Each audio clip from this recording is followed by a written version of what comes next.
সমাজে এরকম রোজাদার আছে না ঘুষ খায় আছে না? রমাদানে এরকম রোজাদার আছে না ফ্রি মিক্সিং করে ঘুরে বেড়ায়? রমাদানে এরকম রোজাদার আছে না যারা রোজা রাখে আবার ইফতার পার্টির সময় ফ্রি মিক্সিং করে একসাথে সবগুলা ঘোরাফেরা করে? রমাদানে এরকম রোজাদার আছে না যে বিবাহ বহির্ভূত সম্পর্ক চালায়, সাহারির সময় নিজে ওঠে, আবার যেই মহিলার সাথে কথা বলা হারাম ওই মহিলাকে ডেকে তুলে দেয়, এই জন্য রোজার সময় ফজরের সময় রোজা এরকম করে শুরু করে? আছে কিনা কথা বলেন? তার মানে আমি আমার রমাদানকে গ্রহণ করেছি প্রেসক্রিপশনের ঔষধ ছাড়া। আল্লাহ রাব্বুল আমিন এবার টার্গেট নির্ধারণ করে দিচ্ছেন।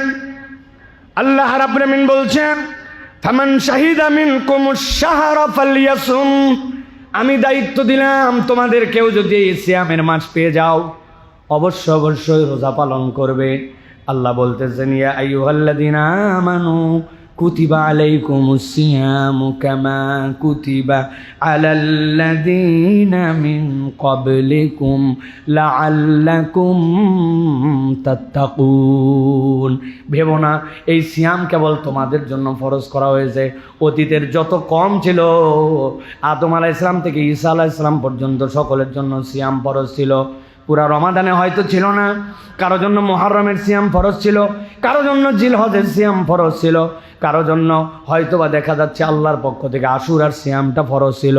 অতএব কোনো না কোনোভাবে সিয়াম ছিল, কিন্তু আল্লাহ বলছেন উম্মতে মুহাম্মাদির জন্য আমি স্পেশাল করলাম, পুরা কমপ্লিট একটা মাসের প্যাকেজ বানায় দিলাম। আমার বান্দাদের দায়িত্ব দিলাম এই রমজান মাস পেলে সে যেন সিয়াম পালন করে।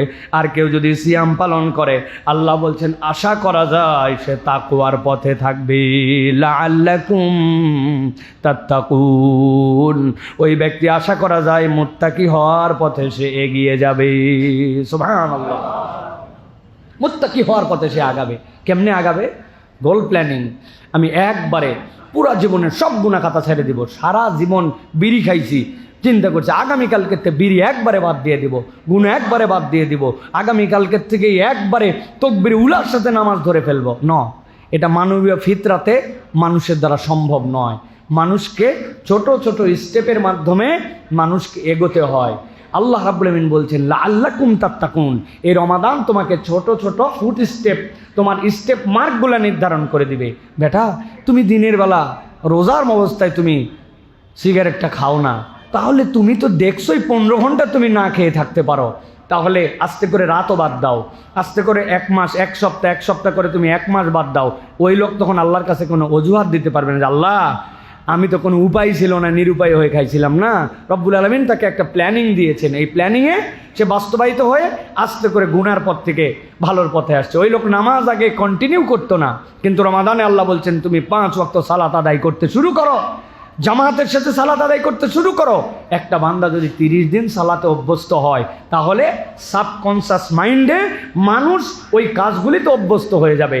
আপনি 40-50 দিন ফজরের নামাজ টানা মসজিদে আদায় করে দেখেন, দুনিয়ার কোনো শক্তি নাই, কোনো অ্যালার্ম লাগবে না, কিচ্ছু লাগবে না, ফজরের সময় অটোমেটিক রব্বুল আলামিন আপনাকে জাগায় দিবেন, ঠিক কি না? এটা নিয়ম, এটা মানবীয় ফিতরাত। আল্লাহ রাব্বুল আমিন অটোমেটিক আপনাকে করে দিবেন। অনেক সময় ঘরের মধ্যে আলো থাকে না, আপনি আপনার বাথরুমের সিটকানি পর্যন্ত অটোমেটিক হাতের কাছে পেয়ে যান। কারণ কি? অভ্যস্ততা। আপনি আপনার বাথরুমের রাস্তা চিনেন, সিটকানির রাস্তা চিনেন, অন্ধকারের মধ্যে কল কোথায় ছাড়তে হবে জানেন, বদনাটা ধরে ফেলেন, কিছুই লাগে না। মানুষ এরকম অনেক কিছুই করে ফেলতে পারে। আর এই পৃথিবীতে মানুষ যা করে তার 90% কাজ অবচেতন মনে করে, চেতন মনে নয়। আপনি হিসাব মিলালে বুঝবেন আপনি যা করেন অবচেতন, আপনি চেতনের কাজ নাই বললেই চলে। আমি মসজিদে আসার আগে আজকে কি প্ল্যান করে আসছি যে আমি কতবার হাত নড়াবো? আমার কোনো প্ল্যান আছে ভাই? অবচেতন মনে এটা আমি করে যাচ্ছি। আমি ধাপ ফেলতেছি, কয় ধাপে মসজিদে আসবো, কয় ধাপে যাব। যদি হইতো তাহলে তো অবস্থা খারাপ।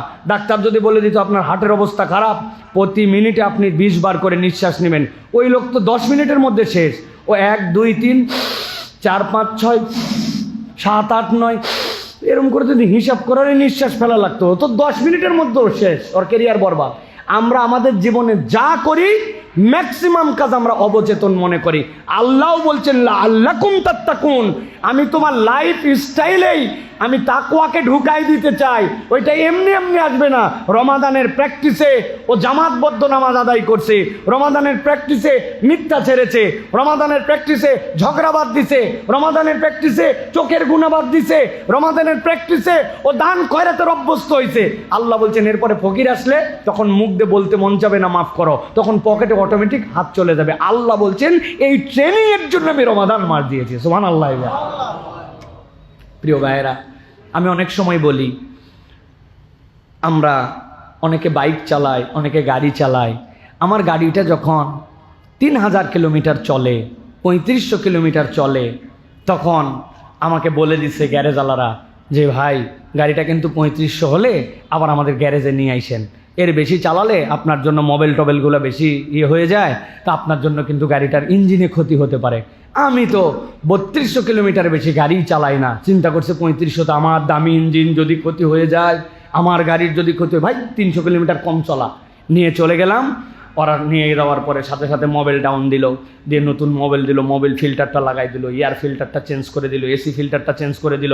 বলছে হুজুর সময় আছে হাতে? বলো আছে, তাহলে একটু 4টা চাকা খুলে একটু ব্রেকগুলো মিলাই দেই। ব্রেক শুগুলো সুন্দর করে ঝাড়ে মুছে বললো না সমস্যা নাই, ড্রাম ঠিক আছে, ব্রেক ঠিক আছে, আপনার এখন মোবাইল গিয়ার সব ঠিক আছে, আপনি আপনার গাড়ি নিয়ে চলে যান। আবার 4000 কিলোমিটার পর্যন্ত আমি আবার ড্যাম কেয়ার গাড়ি চালাচ্ছি। আমি প্রিয় ভাইরা, খুব ভালো করে বোঝেন, একটা মানুষের 11 মাসের জিন্দেগিতে সে সাধ্যমতো চেষ্টা করে, সাধ্যমতো বেঁচে থাকার সব মাসের মধ্যেই আপনার জন্য চোখের গুনাহ থেকে হেফাজত করা দায়িত্ব, মনের গুনাহ থেকে হেফাজত দায়িত্ব। কিন্তু আল্লাহ রাব্বুল আমিন এবার বলছেন এটা স্বাভাবিক নয়, এবার তোমাকে ট্রেনিং সেন্টারে ওয়ার্কশপে নিয়ে আসলাম, তুমি এখন ওয়ার্কশপের মধ্যে ঢুকে যাও। এখন এই জায়গাতে তোমাকে তাদের পরামর্শ অনুযায়ী এখন তোমাকে সিদ্ধান্ত নিতে হবে। ও বলছে না মোবাইল ফিল্টার চেঞ্জ করেন, এয়ার ফিল্টার চেঞ্জ করেন, ব্রেক শুতে প্রবলেম আছে, ও এখন চেক আপের মধ্যে রাখছে, চেক আপ করে আপনাকে ঠিক করে আবার দিয়ে দিচ্ছে, আপনি চলবেন। ঠিক আল্লাহ রাব্বুল আমিন চান আমার বান্দা জান্নাতে যাক, আমি জাহান্নামে নেওয়ার জন্য তাকে সৃষ্টি করি নাই।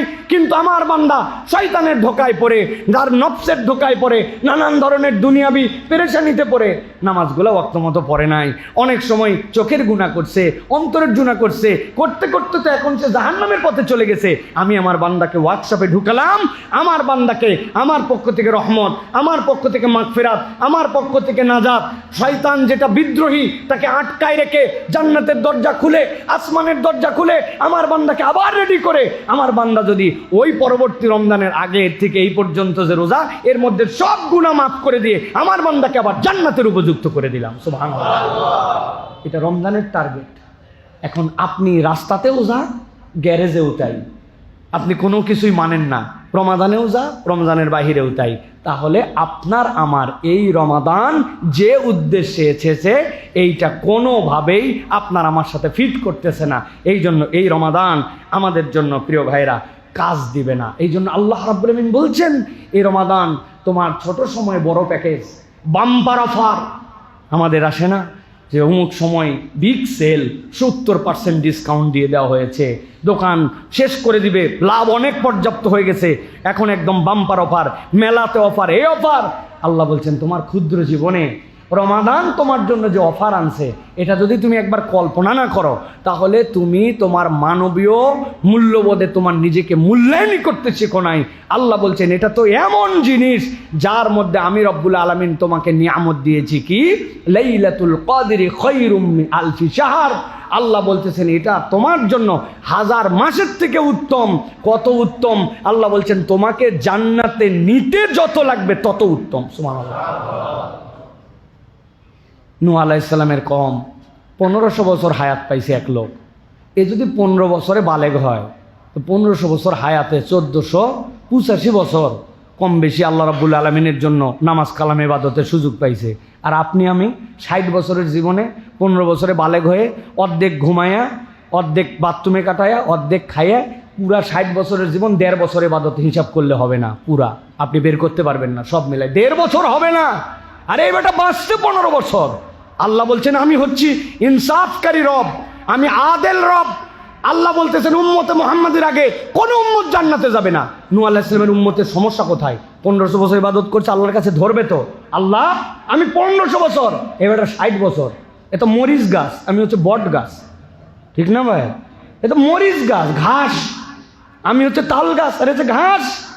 তুমি তাল গাছ বাদ দিয়ে ঘাসটা ঢুকাচ্ছ জান্নাতে, ব্যাপারটা কি? আল্লাহ বলবেন আমলনামা চেক করে দেখো।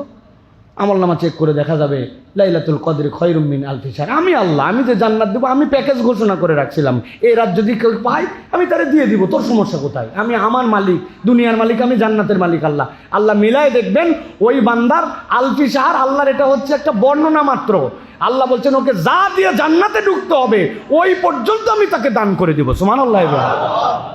ওই মাস রমাদান আমি খুব প্রশংসা করলো, ওয়াও মাশাআল্লাহ, কত গুরুত্বপূর্ণ মাস রমাদান।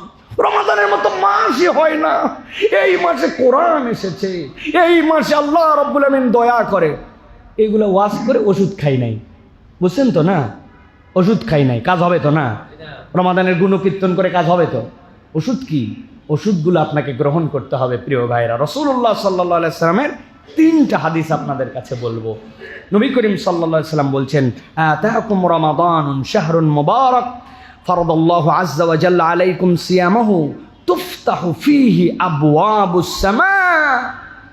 আল্লাহ নবী বলতেছেন এই রমাদান, যে এই রমাদানের ভিতরে আসমানের দরজা আল্লাহ খুলে দেন। সুবহানাল্লাহ। বিজ্ঞান প্রমাণ করতে পারুক না পারুক, আমরা আল্লাহর কথা, আল্লাহ রসুলের এই কথা বিশ্বাস করি যে আসমানের দরজা আছে। কেমন জানি না, আমি তো অত দূর পর্যন্ত যেতেই পারি নাই। দুনিয়ার যত আবিষ্কার এগুলো তো প্রথম আসমানের নিচে। আর আমার নবী সাল্লাল্লাহু আলাইহি ওয়াসাল্লাম 7 আসমান ভেদ করে গিয়েছেন। যাওয়ার পরে জিজ্ঞাসা করা হয়েছে তুমি কে? বলে জিব্রাইল। তোমার সাথে কে? বলে মুহাম্মদুর রাসূলুল্লাহ। বলে তাকে কি অনুমতি দেওয়া হয়েছে আসমানের উপরে আসার জন্য? বলে হ্যাঁ, আল্লাহ তাকে ডেকেছেন, দরজা খুলে গেছে, এক এক দরজা ভেদ করে 7 আসমান পার করে গিয়েছেন। অথবা আমরা বিশ্বাস করি, তুমি বিশ্বাস করো বা না করো, তুমি বুঝতে পারো বা না পারো, আল্লাহ আসমানের দরজা খুলে দেন। সুবহানাল্লাহ। রমজানে আসমানের দরজা খোলা হয়। নবী করিম সাল্লাল্লাহু আলাইহি ওয়াসাল্লাম জোহরের এই যে ঠিক এই মুহূর্তটা জাওয়াল, এই জাওয়ালের আগ মুহূর্তে যেই সময় থেকে সূর্য হালতে শুরু করবে, ওই হালার আগে, নিষিদ্ধ সময়ের আগে নবী করিম সাল্লাল্লাহু আলাইহি ওয়াসাল্লাম তড়িঘড়ি করে এসেও 2, 4, 5, 6, 8 রাকাত সালাত আদায় করতেন।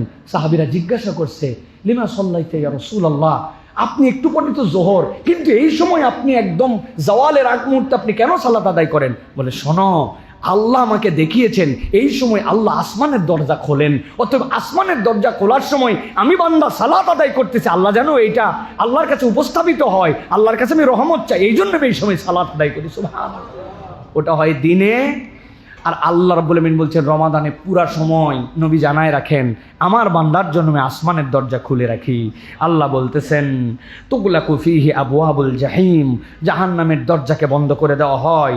ওয়া তুগাল্লু ফীহি মারদাতুশ শায়াতিন, শয়তানকে জিনজিরাবদ্ধ করা হয়, বিদ্রোহী শয়তান তাকে আটকানো হয়। ফীহি লাইলাতুন খায়রুম মিন আলফি শাহর মান হুরিমা খায়রাহা ফাকাদ হুরিমা। নবী বলছেন এর মধ্যে এমন একটা রাত আছে 1000 মাসের থেকে উত্তম, যে বঞ্চিত হলো সে চির হতভাগা। নাউযুবিল্লাহ। তাহলে এই যে আসমানের দুয়ার খোলা, এইটার জন্য আমার প্রস্তুতি কি? আমি মনে করছি রমাদান মানে খালি বোধহয় রোজা রাখা, না। রমাদান আসমানের দরজা খুলছে। আপনি চিন্তা করেছেন যে রমাদানে আমার জন্য আসমানের দরজা খুলেছে, তো এই আসমানের দরজা খুললে আসলে কি হয়? আমি এখানে কি করতে পারি? এটা আমার জন্য এক্সট্রা কি বেনিফিট নিয়ে আছে? আমি আমার আল্লাহর পক্ষ থেকে কি কি আদায় করে নিতে পারি? আমার গাড়ির কি কি সমস্যা আছে আমি সেইগুলাকে ওয়ার্কশপে জানাচ্ছি কিনা? চিন্তা তো নাই। অপর ভাইয়ের জন্য আমরা বলি না, আহা আপনার এলাকায় যদি কোনো একটা বাচ্চাকে জানেন যে কিডন্যাপ করে নিয়ে চলে গেছে, কিডন্যাপে গেছে, যাওয়ার পরে 5-7 জনকে কিডন্যাপ করে ধরে রেখেছে। এখন যারা কিডন্যাপ করেছে, কথার কথা, তারা অনেক ক্লান্ত হয়ে একসময় ঘুমায় গেছে, আর যাদেরকে ধরে নিয়ে গেছিল সবগুলোকে ইঞ্জেকশন দিয়ে অজ্ঞান করে রাখছে। এর মধ্যে একজন জেগে উঠছে, উঠে দেখতেছে কিরে এটা তো আমার জায়গা নয়। হুঁশ যখন ফিরছে তখন মনে হয়েছে হ্যাঁ আমাকে তো নাকের মধ্যে ওই যে ক্লোরোফর্ম দিয়ে আমাকে ধরে নিয়ে চলে আসছিল, আমি তো জেগে উঠছি। পাশে তাকায় দেখে ছোট ছোট বাচ্চা কাচ্চা সবগুলো অজ্ঞান হয়ে পড়ে আছে।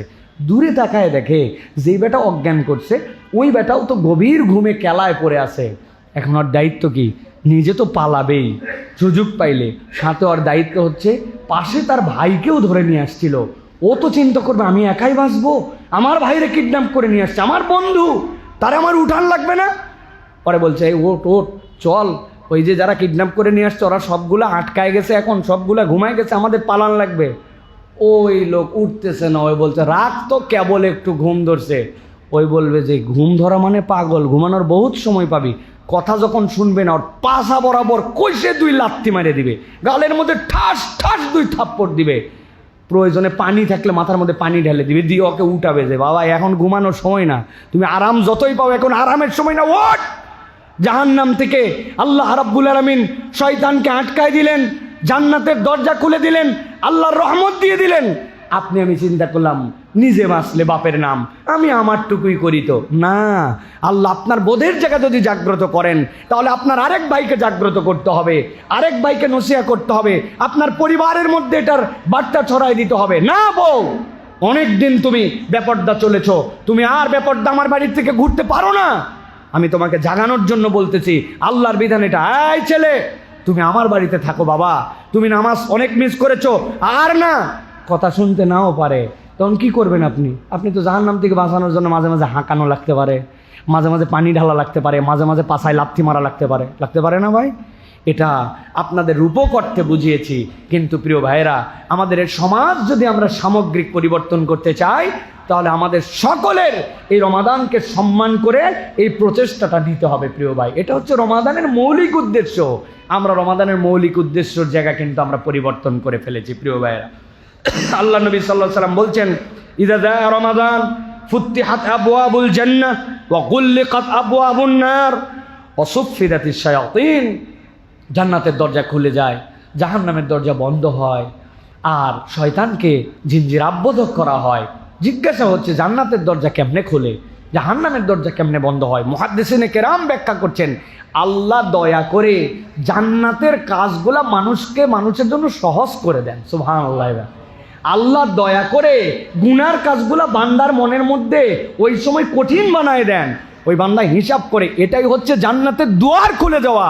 যেই মানুষ বেনামাজি, ও চাঁদ উঠলে চিন্তা করে অন্তত পক্ষে রমাদানে যদি আমি নামাজটা না পড়ি। তৈরি হয় না এই ফিলিংস ভাই? এই অবস্থা আমাদের মধ্যে তৈরি হয় না?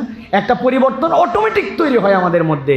আল্লাহ বলতেছেন এটা তোমার জন্য একটা পজিটিভ, আল্লাহর পক্ষ থেকে তোমার পক্ষ থেকে সুযোগ দেওয়া হয়। কিন্তু আমরা এমন হতভাগা, আমরা এমন দুর্ভাগা যে আমরা এইগুলার মূল্যায়ন করি না।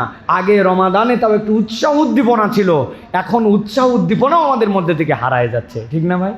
রমাদান আসতেছে, রমাদান গ্রহণ করতে হবে। আমি যদি জিজ্ঞাসা করি হিজরি সাল কত এবার ভাই বলেন তো, বলেন না কততম রমজান রাখতেছেন? 2025-এর রমাদান না?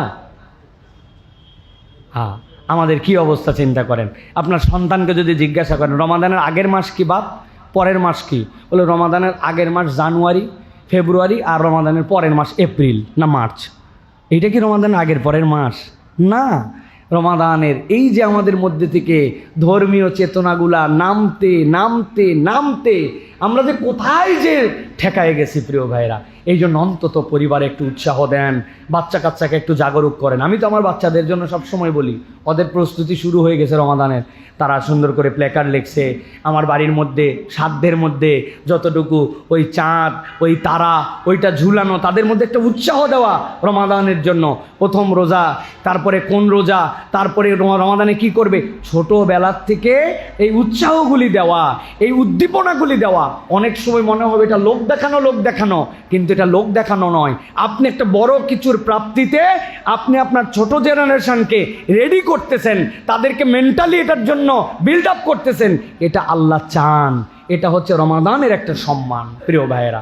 আরেকটা হাদিসের কথা আমরা শুনি প্রিয় ভাইয়েরা, চলেন যে হাদিস দ্বারা আমরা বোঝার চেষ্টা করব যে সিয়ামের আসল কাজ কি আর তাকওয়ার আসল জায়গাটা কোথায়, তাকওয়ার আসল জায়গা কোথায় আর সিয়ামের আসল কাজ কি প্রিয় ভাইয়েরা। ভালো করে একটা জিনিস